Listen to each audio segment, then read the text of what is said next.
Computer. Hello and welcome, everybody. This is Encouragement, and I'm Jeff Bird. And today I've got a great guest here with a great story. I haven't even heard her story yet, but I know her. I've known her for years. I met her over at a hospital where she was a nurse when I used to work in hospice, and now. I just saw recently that she had posted on social media that she had had an experience, a near death experience. And these are definitely something that are very engaging. And, my wife and I follow them a lot. We love listening to people's near death experiences, and we've read tons of books on it. There's a movie coming out now called After Death by John Burke, and we follow him. But so when I heard that Candace Briley, who's a friend of mine, had had a near death experience, I was like, oh, we've got to record this. I want to hear your story. And I think other people will want to hear your story. So with that, being said, that's a little introduction. So Candace, thank you so much for joining us here. And hey, I'm glad I know you wanted to stay where you went during the near death experience, but I'm glad you're here so we can do this. So thank you so much for being here. And I'm going to turn it over to you and just let you tell your story. And I can't wait to hear it and can't wait to share it. So I'll turn it over to you. Okay. Um, it was, of course, very unexpected, but I had a routine surgery that I was scheduled, an appendectomy, something very Hmm. simple, supposed to Wow. be, you know, uh, get it and be home that night. So we really weren't expecting anything of anything grave by any stretch of the imagination. But when I got in there, they had some problems, and I ended up in ICU. It happened very quickly, and so I wasn't aware at the time that I was in ICU.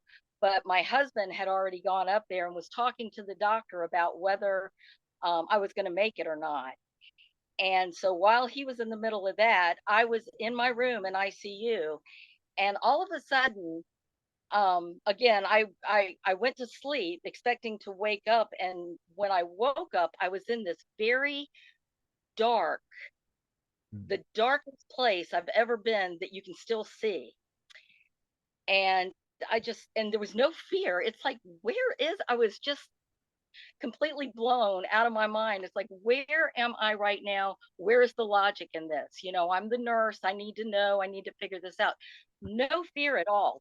And over in the distance, in this very gray place, there was a like a wall looking thing, and it would open and close like little eyeballs. And as weird as that sound, it's like, what is that? And as I got closer, I realized that it wasn't an eyeball or eyeballs. It was almost like a veil or a curtain that was kind of standing between me and whatever was behind it. So, and then as the wind blew, these little pouches opened up, and that's where the colors were coming from. So, as I got closer to this veil, and in the meantime, I can hear myself I could sense myself behind me, and I could hear my mind just going, Jesus, Jesus, Jesus, because I knew this was above and beyond anything that I had ever seen. Never felt like I was in trouble, never felt like I wasn't in the right place. I mean, I was just there and I wanted to know about it. And as I got closer and I saw these little openings in this wall, the colors were the most beautiful thing I had ever, I'm like, what is behind there? And the light was so bright. Um, it didn't really reflect that as I had walked up on it, but when I got close, there was just a beauty in the colors that was more than I had ever seen. And then I realized, this is out of the ordinary. What am I doing here? And when I realized that I was in the shadow of heaven, and that all I had to do was move something, push away, put my hand through, I was going to be on the other side. And then the next thing I knew, I woke up back in ICU. I was in 4-point restraints, um, and knew that something special had happened to me. Of course, I kind of lost it, and I think I gave the nurses a little bit of a challenge while I was waking up from the anesthesia. But it was absolutely amazing. I still have peace to this day. I have um, a little bit of regret that I didn't push a little further because, I got back here and I'm like, well, why didn't I stay there? What is wrong with me? But of course I have my children and my husband and my grandchildren. So there's so much to be here for. But what a privilege to get that glimpse of where we're going. And at first there was a lot of, why did he let that happen to me? What, and then I realized what an opportunity to tell people at this point, that there's so much more. And so I consider it one of my best God moments of my entire life. And like I said, while I was going through the best time of my life, figuring out this situation, my poor husband was down the hall with the doctor, hearing that he may not be able to take me home. So Oh, I did go home in a couple of days. I'm here now, and I just love the opportunity to tell people that there's so much more.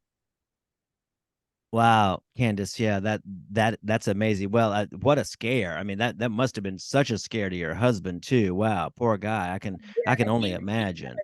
different week than I did. I can Oh yeah, no kid. You come back all ecstatic, and he's like scared to death. It's But wow, that's amazing. So I'm wondering, is there any I mean, you're talking about the colors, and that's so beautiful. I love that. But is there anything way that you could describe them a little bit to maybe kind of paint a picture in my mind, or the people who are listening of what exactly those colors were like, or something. I know you probably can't do it exactly. I know I've heard that it's hard to describe in this world what you see in that world, but anything comparable. well, what I have compared it to, and this is, I'm an older woman, so um, my frame of reference goes back far, but there used to be in the malls a place called Spencer's Gifts. I Do you remember remember? it.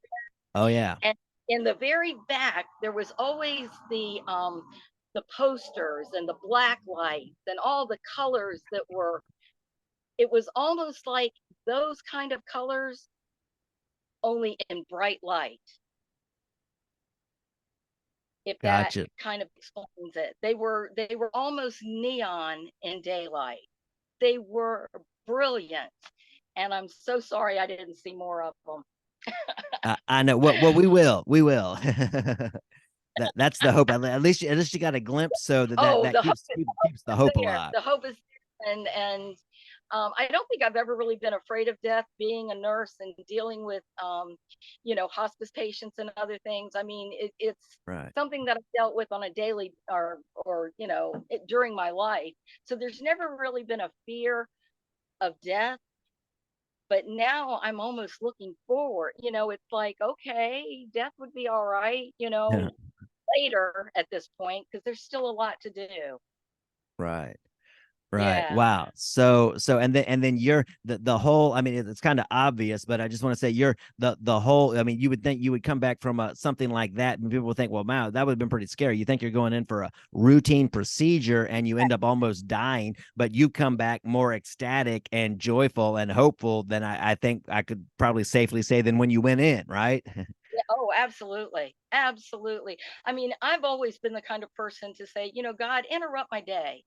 As a nurse, as a mother, I mean, you just want to make sure you're staying in tune. You read your Bible, you pray a little bit, but sometimes just the routine of life can kind of get in the way, and you just wonder, are we having those moments? And most of the time, I can say, over my life, I've had wonderful God moments, but nothing like this. Yeah, I think he took your prayer seriously when you said interrupt my day, right?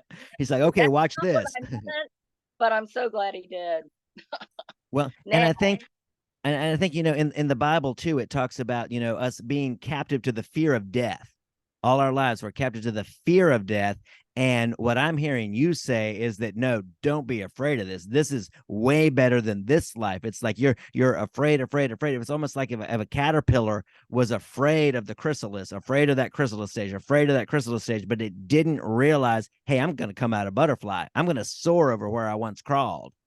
yes, It's like I think that's the hope. It's like this is not something to be afraid of or dreaded. This is something to be looking forward to, and embraced. yes, Yeah, absolutely. and this is just the beginning. Um, this is our start to eternity, but there is so much further away from what just the earth has. There is life after death. I have no doubt about it. I've seen it in things that happened with my patients over the years. I've always known that he's real and that he cares, but to see it up close and personal, I just I'm so grateful for the experience, and I'm thankful for every time I get to tell somebody about it. And you know what it reminds me of? This image just popped into mind, but when I was a kid, especially, but even now, I would walk around and I would see these little shells of the locusts, and the locust had emerged from that shell and taken on a Yeah, whole new form. And it was just so it's like these bodies, they're housing us. They are not us, but they are housing us. And that's one day it. we're gonna like leave that shell behind. And it's like, and I'm sure, I mean, obviously when there's somebody that we love, we're gonna mourn that, and there's gonna be grief, and there's gonna be the loss of them being with us right where we can perceive them. But it's like, no, we're all going to end up in a place where we have a whole lot more sense and a whole lot more beauty, like you experienced, with the colors, and we just get that forever. We don't have to worry about these bodies that need housing, need food, need clothes, need which amounts to bills, and have all of these needs, or they break down and whatnot. We don't have none of that. So it's like, wow, what a privilege coming forward. It's like, well, wow, It, Candace. So, I was just going to say, at this point, anybody that's, really trying to take a look at where they're at and where they're going, um, it's the way the world is today. We just need to stop and, are you serious about God? Have you really asked him to be a part of your life? And I would just encourage anybody that doesn't feel like there's a God there, that doesn't love them, that he doesn't exist, just ask him to show you, and I promise you, you won't be sorry.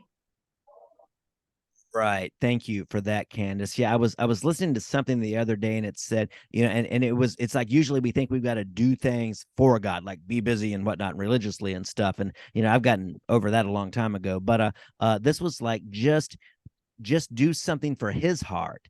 It's like I'm the one who thrills his heart. He Yes. loves me. He is delighted to be with me and just to have a conversation with me and to just be with me. That's what he wants. He doesn't want me thinking, "Oh my gosh, he's the unhappy guy that I got to just work hard to please." He doesn't want that. He's like, "I am pleasing. He's made me pleasing. Christ made me pleasing to him. He took all the lies I believed and all the wrong things I did because of them away so that I could just be the real me he made me to be with him because he loves that real me." Not because He of the does. things I try to do for him, but because of who I am, who he made me to be. I'm like, wow, that's amazing. It blows my mind when you think about it, that anytime he's pursuing you, you're not pursuing him. If you're starting to want him more, if you're starting to desire him more, it's because he's desiring you more. And if you might have felt that way earlier in your life, but you don't have that anymore, well, just go back, ask him again. I promise you he'll meet you. Yeah. He's never let down. Great word for all of us, to just to be in constant awareness. And that's the thing I think is going to be so cool about that world, that realm, is that my awareness, hopefully it's going uphill, but it has its ups and downs here in this life. Sometimes I feel really aware of that, sometimes I don't feel. It's like, well, where are you? But in that world, it's like, no, there's never going to be any lack of awareness. It's going to be just like it says in the Bible, face to face. Then now we see through a glass darkly, but then we Yeah. will see face to face. I'm like, Yes. and I think the darker this world gets, the more we want that face to face. Yes, we do. We do live in a pagan world at this point, and I think the end of days, if they're not upon us, they're very close, and people need to take it serious.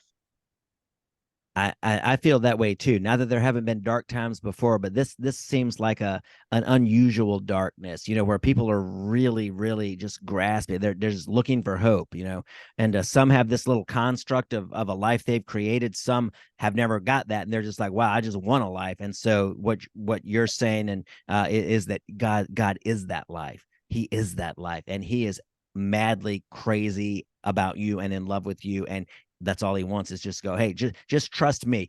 My wife and I, what we've been doing is saying, okay, take every care that we've got. They're too heavy to carry, but like let's picture putting them in a box and then just shoving that box. I can't lift it because it's too heavy. I'm just going to shove that box across the floor to God and go, okay, hey, this is yours. I'm going to give all of this to you now. Hey, let's just be here and let me just trust you and watch you open up the path before me. Yes, and that's all he wants. Sometimes it's harder, it's easier said than done, but he knows what he's working with you and he gives you opportunities. And uh,